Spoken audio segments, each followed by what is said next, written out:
Assalamualaikum warahmatullahi wabarakatuh. Kembali lagi di channel Nasihat Kehidupan Misteri. Pada video kali ini saya akan membahas tentang Rasulullah menyebut tanah Jawa. Pernahkah Anda mendengar tentang hadis yang cukup populer yang berbunyi Utlubul ilmi walau bisin, di mana hadis ini seringkali diterjemahkan oleh masyarakat umum sebagai tuntutlah ilmu meskipun sampai ke negeri Cina. Yang jadi pertanyaannya adalah, apakah benar kata Sin yang dimaksud dalam hadis tersebut merujuk ke negara Cina? Nah, mungkin penjelasan berikut ini akan membuat kita berpikir dua kali dan mempertimbangkan kembali terjemahan kata Sin sebagai negara Cina. Pertimbangan pertama, orang yang menamakan negeri Cina dengan negeri Sin adalah Abul Qasim Ar-Raujaji. Beliau menamakan negeri Cina dengan Sin karena orang yang pertama kali menemukan dataran Cina dan kemudian menetap di sana adalah Sin bin Bagbahar bin Kamat. Pertimbangan kedua, justru kita akan terperangah ketika kita pusaka negeri Cina yang berada di dataran tinggi Tibet menyebutkan sebagai berikut. Istana para dewa yang dijaga harimau, gajah, naga, phoenix atau merak, dan badak adalah Jawa, tempat segala kemuliaan dan ilmu pengetahuan, yang gunung, sungai, dan lautnya memuntahkan emas dan permata. Dengan dua pertimbangan di atas, maka masihkah kita mengatakan bahwa Sin yang dimaksud dalam hadis Rasulullah adalah negeri Cina? Kata Cina digunakan untuk menyebut negara Xin yang dibaca Qin, di mana pada era reunifikasi Cina atau negara Sin menyatukan seluruh Cina dataran dalam satu aturan, satu ukuran, satu negara, satu bahasa, dan satu tulisan, yakni aturan Xin. Ukuran Xin, negara Xin, bahasa Xin, dan tulisan Xin. Nah, oleh orang Arab, yakni tepatnya oleh Abul Qasim Ar-Raujaji, negara Xin disebut sebagai Sin karena nama Sin diambil dari nama orang yang pertama kali menemukan dan menetap di negara Xin, yakni Sin bin Bagbahar bin Kamat. Kata Sin ini lalu diprafasekan menjadi Sino, dan kemudian nama Sino ini dibawa ke Eropa dan diserap oleh dialek Germanik menjadi Sine. Dalam bahasa Prancis dibaca Sin, yang kemudian oleh orang Inggris dibaca Cina.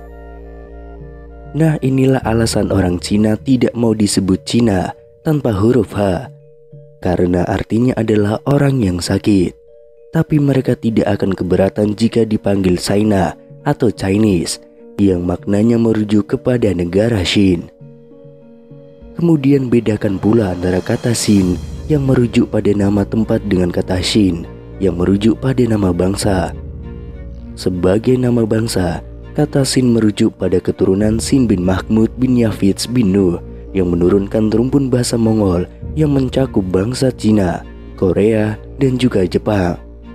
Sedangkan kata Sin yang diriwayatkan dalam hadis Rasulullah SAW, redaksi hadisnya menggunakan kalimat Bishin yang maknanya lebih merujuk ke nama sebuah tempat, bukan nama sebuah bangsa.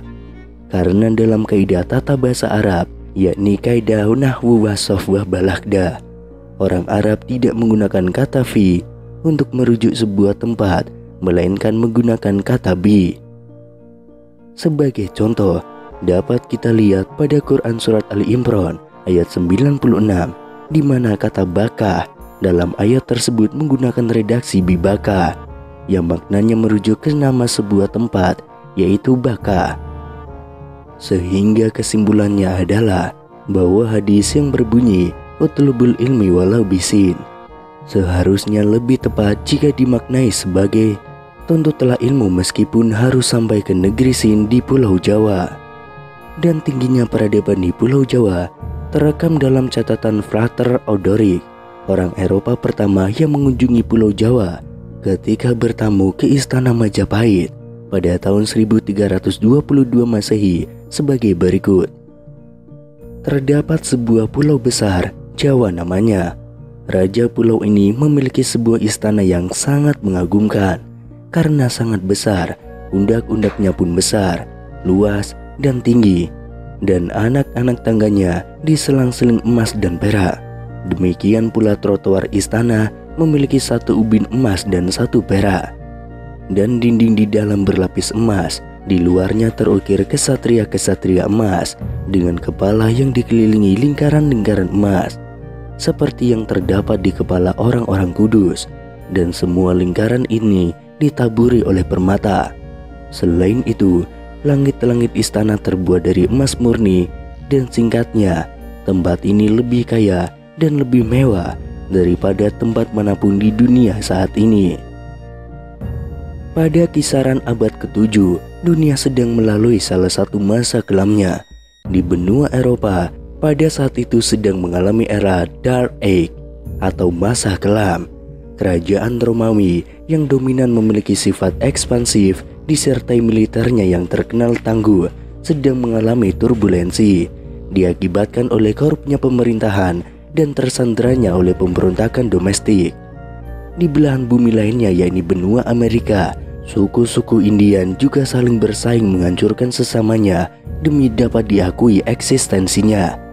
Sedangkan di benua hitam Afrika dan Jazirah Arab pada masa itu masih keterbelakangan dengan suku-suku nomadennya yang berpindah-pindah tempat mengikuti hembusan angin.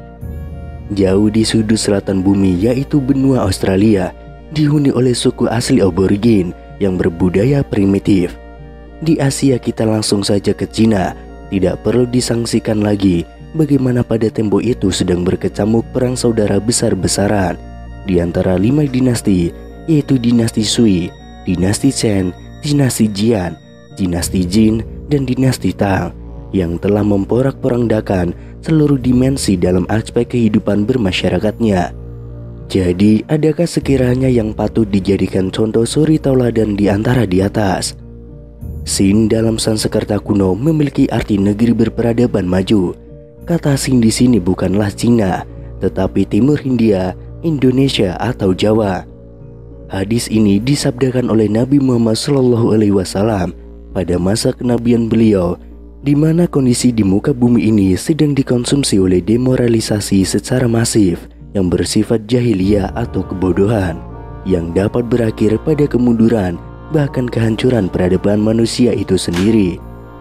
Sudah sepatutnya beliau akan mereferensikan umat manusia untuk mengambil ilmu dari negeri-negeri yang maju dan layak dijadikan uswatun hasanah. Ada sebuah negeri yang memiliki kriteria gemah ripah lojinawi, di mana beriklim tropis dan bersahabat dilindungi oleh langit biru nan ceria yang dihiasi oleh banyak makhluk indah, berwarna-warni bertebangan, dan dilengkapi oleh dataran nan hijau, subur kaya hayati maupun nabatinya, disertai terbentang luasnya lautan nan biru yang penuh dengan isi. Itulah negeri yang merupakan kepingan surga yang tidak lain adalah Nusantara.